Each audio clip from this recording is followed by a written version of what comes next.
tayo ito sa fault line ng San Andreas dito sa California, no? Part of California to. Ito yung niya, ito yung tingnan natin. Hawakan ko muna dito that means document ko to. Ito hawakan ko na.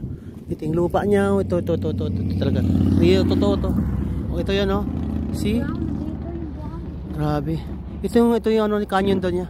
Yung biyak na 'yan. Hanggang doon diretso 'yan. Ito yung dito kinukunan yung pelikula ng San Andreas sa big earthquake sa Amerika.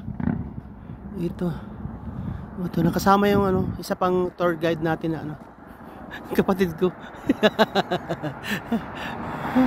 Salamat talaga dito para makita ko yung dito tourist spot.